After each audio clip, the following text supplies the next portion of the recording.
ഇന്നത്തെ നമ്മളെ പുതിയൊരു വീഡിയോയിലേക്ക് എല്ലാവർക്കും സ്വാഗതം. ഇന്നത്തെ നമ്മളെ റെസിപ്പി നല്ല ടേസ്റ്റി ആയതും അതുപോലെ തന്നെ നല്ല ഹെൽത്തി ആയിട്ട് ഉണ്ടാക്കിയെടുക്കാൻ പറ്റിയ ഒരു സ്വീറ്റിൻ്റെ റെസിപ്പിയാണ്. ഇത് നമുക്ക് മാസങ്ങളോളം കേടുകൂടാതെ സൂക്ഷിക്കാൻ പറ്റുന്നതുമാണ്. അപ്പോൾ ഇത് ഉണ്ടാക്കിയെടുക്കാൻ വേണ്ടി നമുക്ക് ആദ്യം തന്നെ ഇതുപോലെ നെല്ലിക്ക വേണം. ഞാനിപ്പോൾ ഇവിടെ അരക്കപ്പ് നെല്ലിക്ക എടുത്തിട്ടുണ്ട്. ഇനി ഇത് നമുക്ക് 3-4 പ്രാവശ്യം വെള്ളം ഒഴിച്ചിട്ട് നന്നായിട്ടൊന്ന് കഴുകിയെടുക്കണം. അങ്ങനെ ഇതിപ്പം 3-4 പ്രാവശ്യം നല്ല പോലെ കഴുകിയെടുത്തിട്ടുണ്ട്. ഇനി ഇത് നമുക്ക് ആവിയിലൊന്ന് വേവിച്ചെടുക്കാവുന്നതാണ്. അപ്പോൾ ഇത് വേവിച്ചെടുക്കാൻ വേണ്ടി ഞാൻ ഇഡ്ഡലി പാത്രത്തിൽ വെള്ളം തിളപ്പിക്കാൻ വെച്ചിട്ടുണ്ടായിരുന്നു. അങ്ങനെ ഇപ്പോൾ ഇതാ വെള്ളമെല്ലാം നമുക്ക് നന്നായിട്ട് തിളച്ച് കിട്ടിയിട്ടുണ്ട്. ഇനി നമുക്കിതിലേക്ക് തട്ടിട്ട് കൊടുത്തതിന് ശേഷം നമ്മൾ കഴുകി മാറ്റി വെച്ച നെല്ലിക്ക മുഴുവനായിട്ടും നമുക്കിതിലേക്ക് അങ്ങ് ഇട്ട് കൊടുക്കാവുന്നതാണ്. അങ്ങനെ ഇപ്പോൾ ഇതാ ഈ നെല്ലിക്ക മുഴുവനായിട്ടും ഞാൻ ഇതിലേക്ക് അങ്ങ് ഇട്ട് കൊടുത്തിട്ടുണ്ട്. ഇനി ഇത് നമുക്ക് അടച്ചു വെച്ച് കൊടുത്തിട്ട് ഒരു 10 മിനിറ്റ് മീഡിയം ഫ്ലെയിമിൽ വേവിച്ചെടുത്താൽ മതി. അങ്ങനെ ഇപ്പോൾ ഇതാ ഈ നെല്ലിക്ക നമുക്കിവിടെ വേവാൻ തുടങ്ങിയിട്ട് 10 മിനിറ്റ് ആയിട്ടുണ്ട്. ഇനി ഇത് നമുക്ക് തുറന്ന് നോക്കാം. നെല്ലിക്കയെല്ലാം നമുക്ക് നല്ല പോലെ വെന്ത് കിട്ടിയിട്ടുണ്ട്. ഇനി ഫ്ലെയിം അങ്ങ് ഓഫാക്കി കൊടുക്കാവുന്നതാണ്. ഇനി നമുക്ക് ഈ നെല്ലിക്ക മുഴുവനായിട്ടും മറ്റൊരു ബൗളിലേക്ക് അങ്ങ് മാറ്റി കൊടുക്കാം. അങ്ങനെ ഇപ്പോൾ ഇതാ ഈ പുഴുങ്ങിയെടുത്ത നെല്ലിക്ക മുഴുവനായിട്ടും ഞാൻ ഇതുപോലെ ഒരു ബൗളിലേക്ക് അങ്ങ് മാറ്റി കൊടുത്തിട്ടുണ്ട്. പിന്നെ ഒരു കാര്യം ശ്രദ്ധിക്കാനുള്ളത്, നമ്മൾ നെല്ലിക്ക വേവിച്ചെടുക്കുന്ന സമയത്ത് വെള്ളത്തിലിട്ടിട്ട് വേവിച്ചെടുക്കരുത്. ഇതുപോലെ ആവിയിൽ തന്നെ നമ്മൾ വേവിച്ചെടുക്കാൻ വേണ്ടി ശ്രദ്ധിക്കണേ. ഇനി നമുക്ക് ഈ നെല്ലിക്കയുടെ ചൂട് അല്പം ഒന്ന് ആറിയതിന് ശേഷം ഇതുപോലെ ഇതിൻ്റെ കുരു അങ്ങ് മാറ്റിയെടുക്കണം. അങ്ങനെ ഇപ്പോൾ ഇതാ നമ്മൾ വേവിച്ചെടുത്ത നെല്ലിക്കയുടെ കുരുവെല്ലാം മാറ്റിയെടുത്തിട്ടുണ്ട്. ഇനി ഇത് നമുക്ക് വെള്ളമൊന്നും ചേർക്കാതെ ഒന്ന് അരച്ചെടുക്കണം. അതിനായിട്ട് ഇതാ മിക്സിയുടെ ചെറിയ ജാർ എടുത്ത് വെച്ചിട്ടുണ്ട്. ഇനി ഇതിലേക്ക് നമുക്ക് ഈ നെല്ലിക്കയുടെ പകുതി അങ്ങ് ഇട്ട് കൊടുക്കാം. ഞാനിപ്പോൾ ഇത് ഇവിടെ 2 പ്രാവശ്യമായിട്ടാണ് അരച്ചെടുക്കുന്നത്. അതുകൊണ്ട് പകുതി ആദ്യം ഇതുപോലെ ജാറിലേക്ക് അങ്ങ് ഇട്ട് കൊടുത്തിട്ടുണ്ട്. ഇനി നമുക്കിതിലേക്ക് വേണ്ടത് ഇതുപോലെ ഒരു മീഡിയം സൈസിലുള്ള ഇഞ്ചിയാണ്.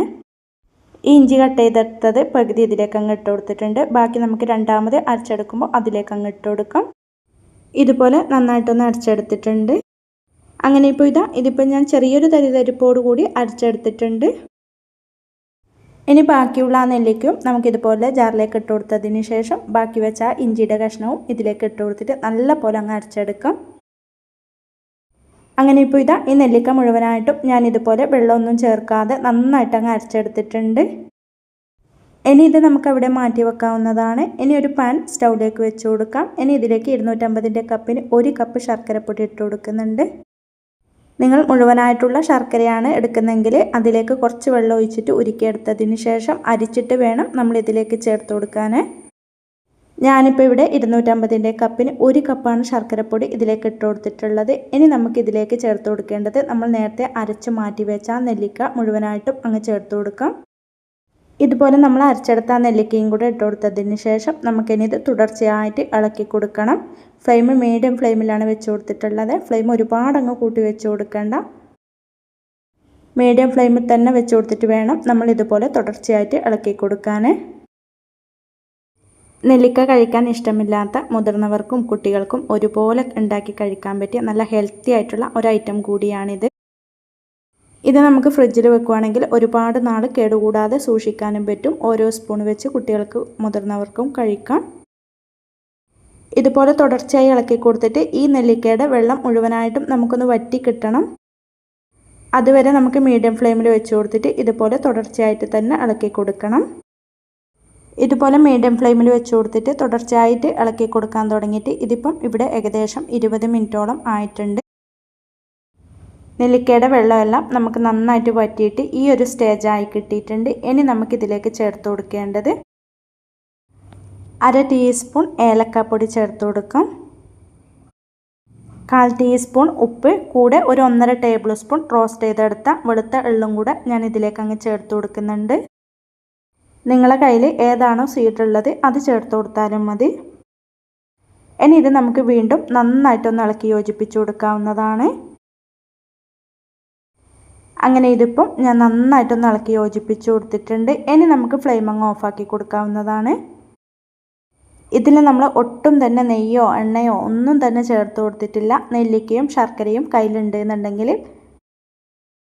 നമുക്ക് വീട്ടിൽ തന്നെ പെട്ടെന്ന് തയ്യാറാക്കി വെക്കാൻ പറ്റിയ നല്ല ടേസ്റ്റി ആയിട്ടുള്ള ഒരു ഐറ്റം കൂടിയാണിത്.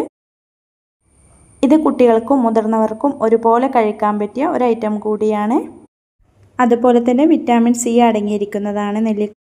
പ്രതിരോധശേഷി വർദ്ധിപ്പിക്കും, ദഹനത്തിന് സഹായിക്കും, വയറിൻ്റെ ആരോഗ്യം മെച്ചപ്പെടുത്തും, മുടിയുടെ വളർച്ചയ്ക്ക് നല്ലതാണ്, കണ്ണിൻ്റെ ആരോഗ്യത്തിന് നല്ലതാണ്. അങ്ങനെ ഒരുപാട് ഗുണങ്ങളുണ്ട് നെല്ലിക്കയ്ക്ക്. അപ്പോൾ എല്ലാവരും ഇതുപോലൊന്ന് ട്രൈ ചെയ്ത് നോക്കാനും വീഡിയോ ഇഷ്ടപ്പെടുവാണെങ്കിൽ മറക്കാതെ തന്നെ ഒന്ന് ലൈക്ക് ചെയ്യാനും കമൻറ്റ് ചെയ്യാനും സബ്സ്ക്രൈബ് ചെയ്ത് സപ്പോർട്ട് ചെയ്യാനും മറക്കല്ലേ. ഇൻഷാ അല്ലാഹ് അടുത്തൊരു പുതിയ വീഡിയോ ആയിട്ട് നമുക്ക് വീണ്ടും കാണാം. Thank you for watching.